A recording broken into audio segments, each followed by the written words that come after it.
আমাদের এনসিপির বড়ই দুর্দিন যেতেছে, বুঝছেন, বড়ই দুর্দিন যেতেছে। এখন মুরব্বীরা বলছে যখন দুর্দিন শুরু হয়, যখন বিপদ আসে তখন দলবল নিয়ে আসে। শুনছেন আপনারা? শুনেনি তো? না আমি শুনছি, বুঝছেন, আমি শুনছি।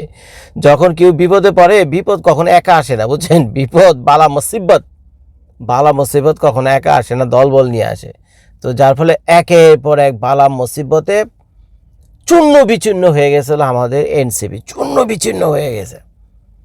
প্রথমে ছিল তারা সরকারি দল, ইউনূস স্যারের অত্যন্ত আদরের একটা পার্টি। ইউনূস স্যার তাদেরকে জাদুমণি, সোনামণি, চান্দুমণি এগুলো বইলে তাদেরকে কোলে তুইলা গত 14 মাস 15 মাস পর্যন্ত রাখছিল। তো তারপরে কী হয়েছে, ইউনূস সাহেব যেহেতু নিজে প্লাস তার যা দলবল আছে, উপদেষ্টা আছে, নানান ক্রাইমের সাথে কম বেশি তারও ইনভলভ হয়েছে। সিরিয়াস ভাই, কম বেশি তারও নানান ক্রাইমের সাথে ইনভলভ হয়েছে। ভাই পয়সা, বুঝছেন, পয়সার গন্ধ, বুঝছেন, পয়সার গন্ধ যার নাকের ভিতরে একবার গেছে সে আর ঠিক থাকতে পারবে না, বুঝছেন। যেমন আমি ভাই ঠিক থাকতে পাই না যদি আমার নাকের ভিতরে বিরিয়ানির গন্ধ আমি পাই। সিরিয়াস, আমি যদি রাস্তাতে হেঁটে যেতে থাকি না, কোনো বাড়িতে থেকে যদি বিরিয়ানির ঘ্রাণ আসে জানালা দিয়া, সাথে সাথে আমার কাছে মনে হয় যে আমি সেই বাড়িতে যাই, দরজা নক করি।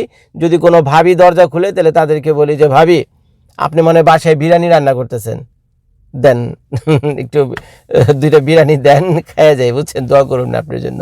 সিরিয়াস, মাঝে মাঝে আমার এটি মনে হয়। তো এখন পয়সা রইল গন্ধ। তো আমাদের ইউনূস স্যারের পার্টিও নানানভাবে ইনভলভ হয়ে গেছে এই লুট পার্টে। তো এখন তাদেরও তো একটা সেফ এক্সিট দরকার। তো সেফ এক্সিট তারা সবচেয়ে বড় উপায় ভাবছিল যে কোনোভাবে হোক তার এই এনসিপি দলটাকে, কিংস পার্টিকে কোনো মতে পাশ করে নিয়ে আসলে সবাই বাল্লে, কিংস পার্টিকে পাশ করে নিয়ে আসলে সবাই বাল্লে। তো ওদিকে ডক্টর মোহাম্মদ ইউনূস সাহেব, তার দলবল যারা আছে উপদেষ্টা, তাদের একটা সুন্দর সেফ এক্সিট হয়ে যায়। প্লাস এনসিপি আলারা যে মুনাফিকগিরি করছে জুলাই যোদ্ধাদের সাথে, সেটারও একটা লাইসেন্স পেয়ে যায়, বুঝছেন, মানে সেটাকে বৈধ করার একটা লাইসেন্স পেয়ে যায়। কারণ তারা পার্লামেন্টে আসবে, সরকার গঠন করবে। হয়তো বা আশ্চর্য হওয়ার কিছু নাই যে হয়তো দেখা গেল যে আমাদের ডক্টর মোহাম্মদ ইউনূসই রাষ্ট্রপতি হয়ে গেলেন, এরকমই অনেকটা প্ল্যান ছিল। কিন্তু দিনের পর দিন এনসিপি দলটার আকাম কুকামের কারণে তাদের জনপ্রিয়তা কমতে এমন পর্যায়ে গেছে। এখন তো এমন অবস্থা হয়েছে যে এখন তো ওই পুলিশ দিয়ে, সেনাবাহিনী দিয়ে, পাহারা দিয়ে তাদেরকে এক জায়গা থেকে আরেক জায়গায় নিতে হয়। তো এই যখন অবস্থা ডক্টর মোহাম্মদ ইউনূস দেখছে, ভাই ডক্টর মোহাম্মদ ইউনূস ইন্টারন্যাশনাল মাল, সে সব বুঝে। আমি আপনার তারা কানা ল্যাংড়া লুলা এগুলি বললে কী হবে, বুঝছেন, মাঝে মধ্যে আমি বলি যে বাটা কানেও শোনে না, চোখেও দেখে না। কিন্তু না ভাই, সে কানেও দেখে, কানেও শোনে, চোখেও দেখে, কিন্তু জায়গা মতো মারবে, উনি জায়গা মতো মারবে। তো শেষমেশ সে নির্বাচনের দ্বারের কাছে আইসা যখন দেখলো যে না, এনসিপির উপর আর কোনো ভরসা নাই, কোনো মতে কোনোভাবেই ভাই সেনাবাহিনী পুলিশ দিয়ে তো তাকে জিতে আনা যাবে না, এই 2025 সালের ইলেকশনে সম্ভব না। তো যার ফলে তারা হতাশ হয়ে গেছে এনসিপি দলটার উপর, এবং চলে গেছে কার কাছে, চলে গেছে হলো বিএনপির কাছে। তো বিএনপি বলছে যে ভাই ঠিকঠাক মতো একটু তেমনই ব্যবস্থা করুন না, ইলেকশন করো, তোমাদের জনপ্রিয়তা তো এমনি আছে, তোমাদের আর ধাক্কা গুতার দরকার নাই, তোমরা এমনি পাশ করে আসবে। তুমি বরঞ্চ একটা কাজ করো, আমাদের কিংস পার্টি যা কাছে এনসিপি এদের সাথে আমি নাই ভাই, এই মুসিবতের সাথে আমি নাই। তোমরা যদি কোনো মতে পাঁচ করে, কোনো মতে কি পাঁচ তারা করবি বিএনপি, যদি আসো 5 করে তাহলে এক কাজ করো, আমাদেরকে সেফ এক্সিটের একটা ব্যবস্থা করে দিও। যে এর আগে যে তত্ত্বাবধায়ক সরকারের ঘটনাগুলো ঘটেছে প্রত্যেকেরই সেফ এক্সিট ছিল। তো তারা হয়তো সেই ধরনের একটা শর্তে রাজি হয়েছে। তো যার ফলে এখন বাল্লে এখন ডক্টর মোহাম্মদ ইউনূসের হলো বাল্লে।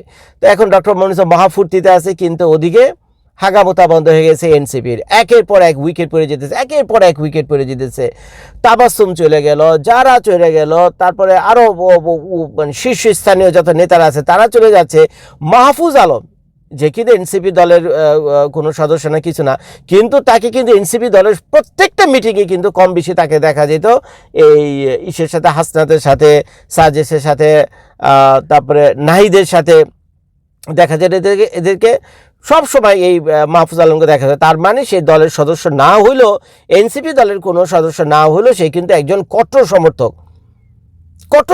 যদি এই কিংস পার্টি কোনো মতে জিতে আইতো, যদি আগের মতো প্ল্যানটা যদি ওইভাবে চলতো, তাহলে তো মাহফুজ আলমেরও বাল্লে হয়ে যেত। কিন্তু ভাই বাল্লে তো দূরে থাক, একেবারে খাল্লি হয়ে গেছে, সবাই খাল্লি হয়ে গেছে। এখন সকালে নিউজ করতে এসে দেখে মাহফুজ আলমও পোল্ট্রি মারছে, কইছে দূর মিয়া, এই দলের সাথে আমি নাই, আমাকে আর এই দলের কারোর কোনো নেতা বেতার সাথে আমার আর দেখবা না। আর দলের যে বড় বড় নেতারা ছিল তারা যে যার মতো করে ভাগা শুরু করছে, বুঝছেন, এরা গিয়ে এখন যোগ দিয়েছিল জামায়াত ইসলামীর সাথে গিয়ে যোগ দিয়েছে। এখন জামায়াত ইসলামীর উপর একটা ভিডিও করছে যে বিরাট একটা ভুল করলো এই মুনাফেকদের তাদের দলে আশ্রয় দেয়, কারণ টোটালি আমার দৃষ্টিতে এনসিপি দলটা হলো মুনাফেক, যাদের কোনো ব্যক্তিত্ব নাই, যাদের কোনো নীতি নাই, যাদের কোনো আদর্শ নাই, যারা একটা দল গঠনের নামে লক্ষ লক্ষ কোটি কোটি সাধারণ আমজনতার সাথে তারা বেইমানি করছে, জুলাই যোদ্ধাদের রক্তের সাথে তারা বেইমানি করছে। বারবার আমি কথাটা বলি এবং একটাও কথা মিথ্যা না। তো এখন এই যেহেতু চারদিক থেকে দুঃসংবাদ শুনতে শুনতে এই পর্যায়ে এসে দাঁড়িয়েছে, এখন যদি ইলেকশন হয় বা খুব একটা যে পাবে সিট পাবে, আমার তো মনে হয় একটা সিট পাবে কিনা আমার একটু সন্দেহ আছে। এই কারণ হলো জামায়াত ইসলাম তো ভাই মানে জামায়াত ইসলামের আমির বা জামায়াত ইসলামের যারা আছে তো তারা ভাই বোকাশোকা তো না, আপনার আমার মতো তো বোকাশোকা না, তারা একটা দল চালায়। 54টা বছর বাংলাদেশের প্রতিকূল অবস্থার ভিতরে দাঁড়িয়েও তারা দল করে গেছে এবং এই জামায়াত ইসলামীকে তারা টিকে রাখছে, তারা হলো এই দল। তো এখন যে 30টা আসন এনসিপিকে দিয়েছে, আপনাদেরকে মনে হয় এই 30টা আসনের একটাও পাশ করে আসতে পারবে এনসিপি? এর কারণ হলো এনসিপি যে আসনগুলো দিয়েছে জামায়াত ইসলামী, এগুলো হলো জামায়াত ইসলামের অত্যন্ত দুর্বল আসন এবং জামায়াত ইসলামী জানে যে এগুলোতে আমি একা নির্বাচন করে একা ইলেকশন করে ইলেক্টেড হয়ে আমি আসতে পারবো না, পার্লামেন্ট পর্যন্ত যাওয়া সম্ভব না, এরকম দুর্বল কানা ল্যাংরা লুলা বুঝছেন বোবা এই যে আসনগুলো ছিল সেই আসনগুলো বাইছে দিচ্ছে কাদেরকে? এনসিপি আলা দিচ্ছে। এখন এনসিপি আলার তো কোনো উপায় নেই, এনসিপি আলার তো কোনো উপায় নেই, কারণ একের পর এক বিপদ। একে তো ইউনুস স্যার তাদেরকে চলে গেছে, ওদিক ওই বিএনপি তাদেরকে উষ্টা বেড়ে তাড়াই দিছে, এদিকে পাবলিকের কাছে যেতে পারতেছে না, পাবলিক জন ঝাড়ু জুতা লয়ে তাদেরকে খুঁজতেছে বুঝছেন।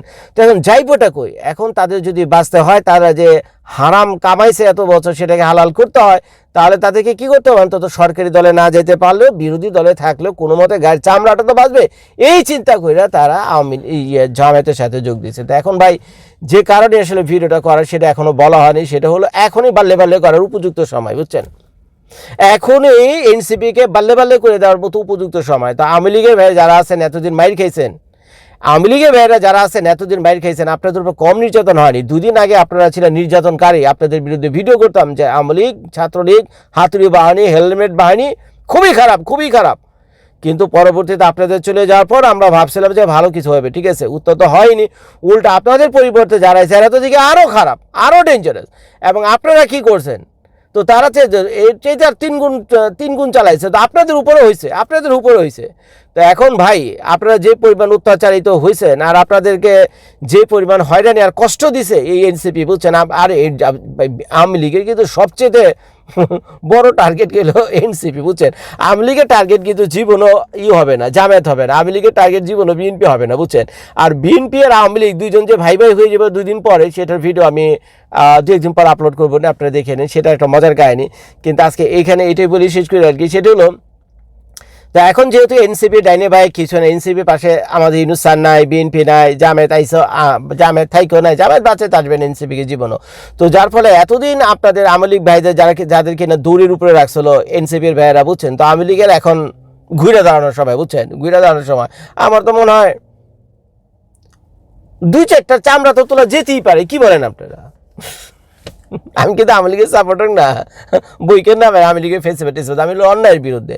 এই এনসিপি যথেষ্ট অন্যায় করছে আওয়ামী লীগের উপরে বুঝছে, আওয়ামী লীগের না সারা বাংলাদেশের মানুষের উপরে যথেষ্ট অন্যায় করছে এবং তাদের অন্যায়টা হলো চোখে পড়ার মতো বুঝছেন। তারা তো একটা কমিটমেন্ট নিয়ে আসছিল যে আমাদেরকে ভালো কিছু দেখাবো, ভালো কিছু করবে। আর আওয়ামী লীগ কমিটমেন্ট করেনি, আওয়ামী লীগ কখনো বলে এগুলো কমিটমেন্ট করেনি। আওয়ামী লীগের সোজা কথা, ওনাদের মতো চলছে, লুটপাট করার দরকার করুন, খাওয়ার দরকার খাওয়ার, মাইর দরকার মাইর দেবো, সহ্য করলে কর, না করলে যাও, ওরা কোনো কমিটমেন্ট নেই জাতির কাছে, সিরিয়াস ভাই। কিন্তু এই এনসিপি তো কমিটমেন্ট ছিল, যেহেতু কমিটমেন্ট করছে, কমিটমেন্ট রক্ষা করতে পারেনি, তো কি মুনাফেক তো হয়েছে নাকি?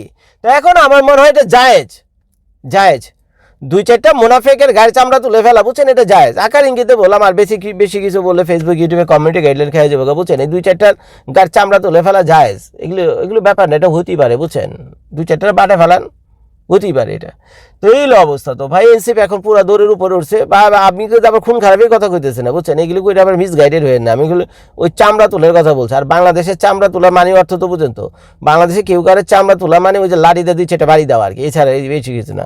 তো আপনারা আবার ওই উল্টাপাল্টা কিছু ভাবেন না যে 2-4টা উড়িয়ে দেন এই করেন সেখানে, ওগুলি বলছি আমি বুঝছেন। ওই যে হালকার উপরে কিছু দিয়ে ছেড়ে দেন, পরবর্তী সরকার আসুক, আইন নিজের হাতে তুলে নেন না, সরকার আসতে দেন, ঠিক আছে, ওই তাদের বিচার আচার আইনিভাবে হবে, বুঝছেন, ওইটা নিয়ে টেনশন করেন না। বাট হালকার উপরে যদি 2-4টা দিয়ে দেন, এতে আমি মাইন্ড করব না, বুঝছেন। হালকার উপরে 2-4টা যদি দেন তাহলে আমি এটা মাইন্ড করব না। তো যাই হোক ভাই, ভিডিওটা দেখার জন্য অনেক অনেক ধন্যবাদ। আল্লাহ এই মহাবিপদ থেকে এনসিপিকে রক্ষা করুন। আসসালামু আলাইকুম।